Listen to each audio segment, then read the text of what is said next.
வணக்கம். ஆன்மீக செய்திகள். மயிலாடுதுறை குத்தாலம் காவிரி ஆற்றங்கரையில் கார்த்திகை மாத கடை ஞாயிறு தீர்த்தவாரி உற்சவம் நடைபெற்றது. இதை முன்னிட்டு அதே பகுதியைச் சேர்ந்த 6 சிவாலயங்களில் இருந்து சுவாமி, அம்பாள், பஞ்சமூர்த்திகளுடன் எழுந்தருளினர். தருமபுர ஆதீனம் 27வது குருமகா சன்னிதானம் ஸ்ரீலஸ்ரீ கைலை மாசிலாமணி தேசிய ஞானசம்பந்த பரமாச்சாரிய சுவாமிகள் தலைமை வகித்தார். அஸ்திர தேவருக்கு பால், மஞ்சள், சந்தனம் உள்ளிட்ட வாசனை திரவியங்களால் சிறப்பு அபிஷேகம் செய்தனர். ஆயிரக்கணக்கான பக்தர்கள் அஸ்திர தேவருடன் காவிரியில் புனித நீராடினர். சுவாமி மற்றும் அம்பாளுக்கு மகா ஷோடச தீபாராதனை காட்டப்பட்டது.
திருவள்ளூர் மாவட்டம் பொன்னேரி அடுத்துள்ள திருப்பாலைவனம் ஸ்ரீ லோகாம்பிகை உடனுரை ஸ்ரீ திருப்பாலீஸ்வரர் திருக்கோவில் பழமையானது.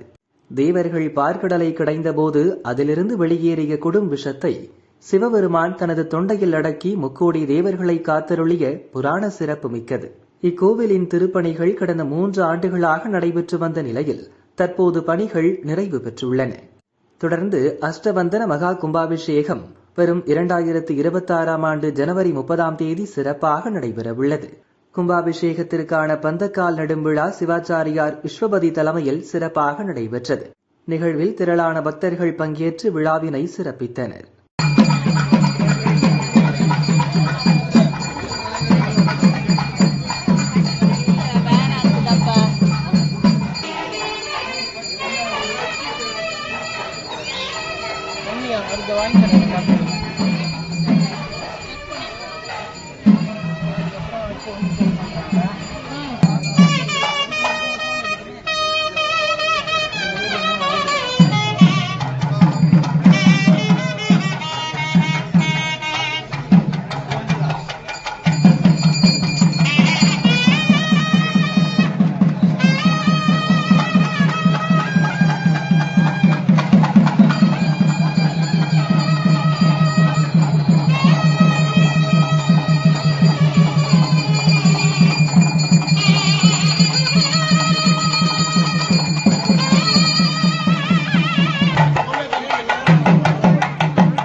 தஞ்சாவூர் மாவட்டம் பாபநாசம் வங்காரப்பேட்டை கிராமத்தில் சிவகாமி அம்மன் சமேத நடராஜர் திருமடம் உள்ளது.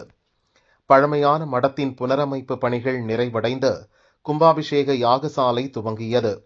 விக்னேஸ்வர பூஜை, கோபூஜை, கணபதி ஹோமம், லட்சுமி ஹோமம், நவக்கிரக ஹோமம் உள்ளிட்ட பூஜைகள் செய்யப்பட்டது. மகா பூர்ணாகுதியுடன் யாக பூஜைகள் நிறைவடைந்தது. மேளதாளம் இசைக்க கடம் புறப்பாடானது. சிவாச்சாரியார்கள் வேத மந்திரம் முழங்க சிவகாமி அம்மன் நடராஜர் கோபுர கலசத்திற்கு புனித நீர் ஊற்றி கும்பாபிஷேகம் செய்தனர். பக்தர்கள் மீது புனித நீர் தெளிக்கப்பட்டது. பின்னர் சுவாமி அம்பாளுக்கு மகா அபிஷேக அலங்காரம் செய்தனர். ஷோடச மகா தீபாராதனை காட்டப்பட்டது. திரளான பக்தர்கள் கும்பாபிஷேகத்தை தரிசித்து மனமுருகினர். அன்னதானம் வழங்கப்பட்டது.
கார்த்திகை மாதம் கடை ஞாயிற்றுக்கிழமையை முன்னிட்டு காரைக்கால் கைலாசநாதர் கோயிலில் திருக்கல்யாண வைபவம் விமர்சையாக நடைபெற்றது.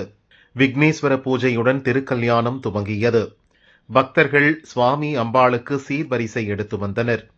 திருமண கோலத்தில் சுந்தராம்பிகை சமேத கைலாசநாதர் மணமேடையில் பிரவேசித்தனர். சுவாமி அம்பாளுக்கு மாலை மாற்றும் வைபவம் மற்றும் ஊஞ்சல் உற்சவம் நடைபெற்றது. திருக்கல்யாண யாகம் வளர்க்கப்பட்டது. வேத மந்திரம் முழங்க அம்பாளுக்கு மாங்கல்ய தாரணம் செய்தனர். மகா தீபாராதனை காட்டப்பட்டது.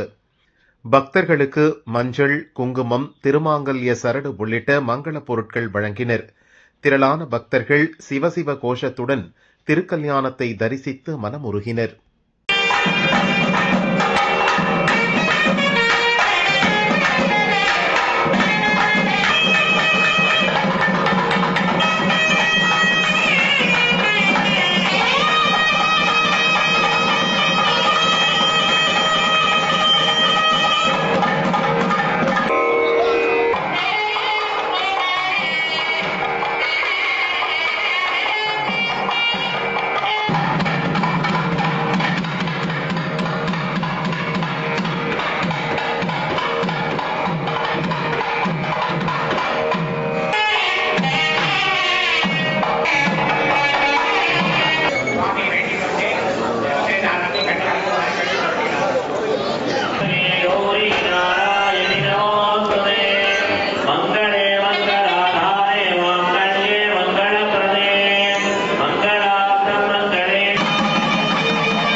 ஸ்ரீ சிந்தாமணி ஓடைத்துறை காவிரி கரையில் லட்சுமி நரசிம்மர் சுவாமி கோவில் உள்ளது.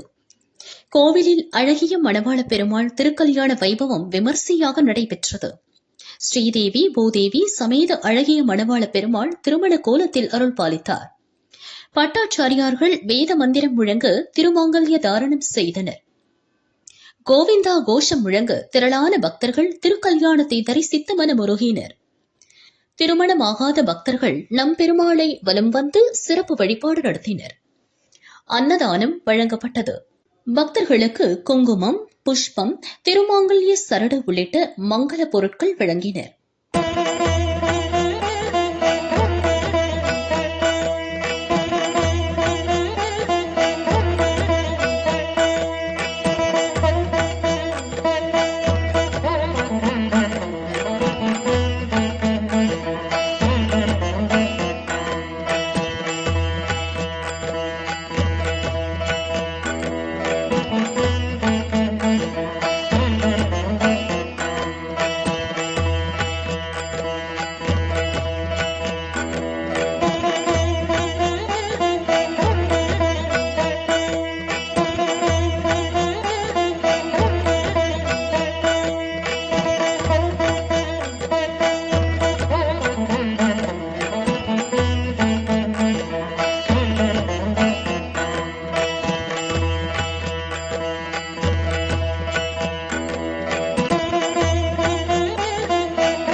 திருப்பத்தூர் குறிசிலாப்பட்டு கிராமத்தில் கூத்தாண்டவர் கோவில் உள்ளது.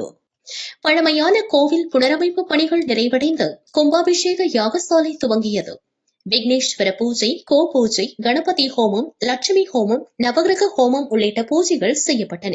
மகா பூரணாகுதியுடன் யாக பூஜைகள் நிறைவடைந்தன. மேளதாளம் இசைக்க கடம் புறப்பாடானது. வேத மந்திரம் முழங்க கோபுர கலசத்திற்கு புனித நீர் ஊற்றி கும்பாபிஷேகம் செய்யப்பட்டது. பக்தர்கள் மீது புனித நீர் தெளிக்கப்பட்டது. பின்னர் கூத்தாண்டவருக்கு மகா அபிஷேக அலங்காரம் செய்தனர். ஷோடச மகா தீபாராதனை காட்டப்பட்டது. திரளான பக்தர்கள் கும்பாபிஷேகத்தை தரிசித்து மனமுருகினர். அன்னதானம் வழங்கப்பட்டது.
சபைகளில் ஒன்றான திருநெல்வேலி நெல்லையப்பர் கோவிலில் கார்த்திகை மாத திருவனந்தல் நிறைவு விழா விமர்சையாக நடைபெற்றது.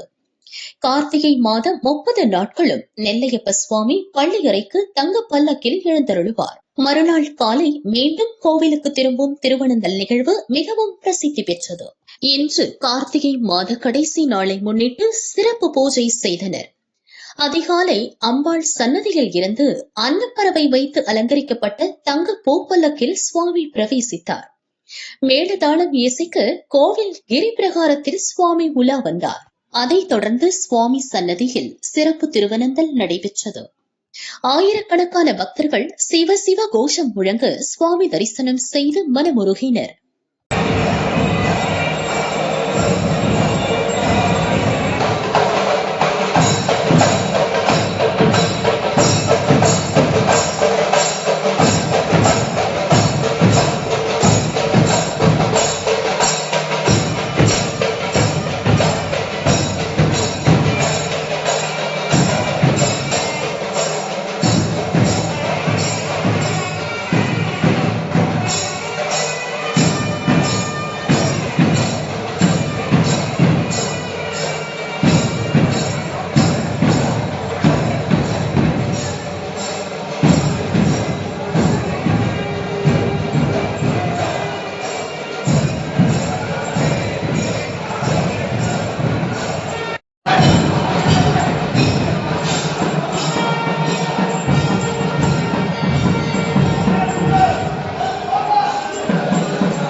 புதுச்சேரி திருக்காஞ்சி கிராமத்தில் கெங்கை வராக நதீஸ்வரர் கோவில் உள்ளது. இங்கு 27 நட்சத்திரம், 12 ராசிகள், 9 நவகிரகங்களுக்கு தம்பதி சமேத தனி சன்னதி இருப்பது விசேஷமான ஒன்று. கோவில் புனரமைப்பு பணிகள் நிறைவடைந்து 2026ஆம் ஆண்டு பிப்ரவரி 22ஆம் தேதி கும்பாபிஷேகம் நடைபெறவுள்ளது. இந்நிலையில் கும்பாபிஷேக பத்திரிகைக்கு சிறப்பு பூஜை செய்யப்பட்டது. ஸ்ரீ சதாசிவமூர்த்தி வளாகத்தில் 27 நட்சத்திரங்களுக்கான ஜலாதிவாசம் செய்தனர். வேளாண் அமைச்சர் ஜெயக்குமார் உள்ளிட்ட திரளான பக்தர்கள் பூஜையில் கலந்து கொண்டனர்.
மயிலாடுதுறையில் 16ஆம் நூற்றாண்டை சேர்ந்த பழமையான தருமபுர ஆதீனம் திருமடம் உள்ளது.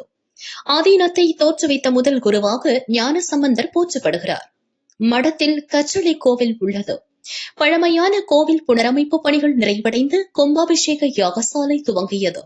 2ஆம் கால யாகசாலை பூஜைகள் மகா பூரணாகுதியுடன் நிறைவடைந்தது. யாகசாலையிலிருந்து களம் புறப்பாடானது. கோபுர கலசத்திற்கு புனித நீரூற்றி கும்பாபிஷேகம் செய்தனர். அதைத் தொடர்ந்து தருமபுர ஆதீனம் 27வது குருமகா சன்னிதானம் ஸ்ரீ மாசிலாமணி தேசிய ஞானசம்பந்த பரமாச்சாரியார் சுவாமிகள் சிறப்பு வழிபாடு நடத்தினர். ஸ்ரீ குரு ஞானசம்பந்த சன்னதியில் மகா அபிஷேகம் நடைபெற்றது. ஷோடச தீப ஆராதனை காட்டப்பட்டது. ஆதீன கட்டளை தம்பிரான் சுவாமிகள், ஆதீன நிர்வாகிகள் மற்றும் திரளான பக்தர்கள் சுவாமி தரிசனம் செய்தனர். அன்னதானம் வழங்கப்பட்டது.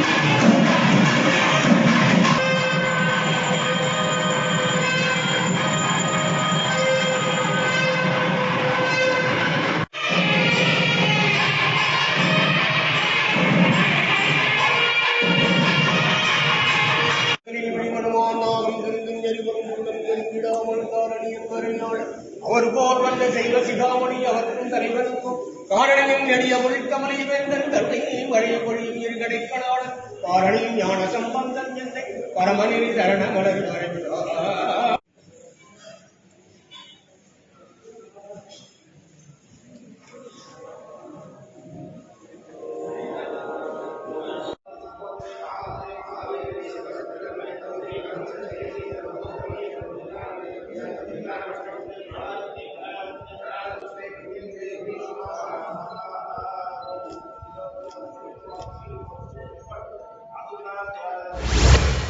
மதுரை மேலமாசி வீதியில் உள்ள இம்மையிலும் நன்மை தருவார் கோவிலில் கடைசி திங்கட்கிழமை கார்த்திகை சோமவாரத்தையொட்டி 1008 சங்காபிஷேகம் வெகு சிறப்பாக நடைபெற்றது. இதில் பக்தர்கள் ஏராளமானோர் பங்கேற்று தரிசனம் செய்தனர். கார்த்திகை மாத கடைசி திங்கட்கிழமை சோமவாரம் சிவ வழிபாடு செய்பவர்களுக்கு மனக்குழப்பம் நீங்கி தெளிவு பிறக்கும் என்பது பக்தர்களின் நம்பிக்கை. மேலும் சோமவார நாட்களில் சிவ தரிசனம் செய்தாலும் சங்காபிஷேகத்தை தரிசிப்பதாலும் குடும்ப ஒற்றுமை ஏற்படும், சரீர ஆரோக்கியம் கிடைக்கும், பிரச்சனைகளை கணவன் மனைவியும் இணைந்து சமாளிக்கும் மனதிடம் உண்டாகும் என்பது ஐதீகம். அந்த வகையில் ஒளிமயமான கார்த்திகை கடைசி திங்கட்கிழமை எனும் சோமவாரம் சிவன் கோவில்களில் சங்காபிஷேகம் நடத்தப்படுவது வழக்கம். கார்த்திகை சோமவாரத்தை முன்னிட்டு எம்மையிலும் நன்மை தருவார் கோவிலில் 1008 சங்காபிஷேகம் சிறப்பாக நடைபெற்றது. கோவில் வளாகம் கொடிமரம் அருகில் உள்ள நந்தி மண்டபத்தில் நடைபெற்ற இந்த சங்காபிஷேகத்தில் 1008 சங்குகள் லிங்க வடிவில் அடுக்கி வைத்து அதில் புனித நீர் மற்றும் பூஜை பொருட்கள் வைக்கப்பட்டிருந்தது. மேலும் ஹோமங்கள் வளர்க்கப்பட்டு சிறப்பு பூஜைகளும் நடத்தப்பட்டன. தொடர்ந்து மங்கள வாத்தியங்கள் முழங்கிட புனித நீர் குடங்கள் கொண்டும் பூஜையில் அடுக்கி வைக்கப்பட்டிருந்த சங்குகளில் இருந்த புனித நீர் கொண்டும் சுவாமிக்கு சிறப்பு அபிஷேகம் நடத்தப்பட்டு மகா தீபாராதனை காட்டப்பட்டது.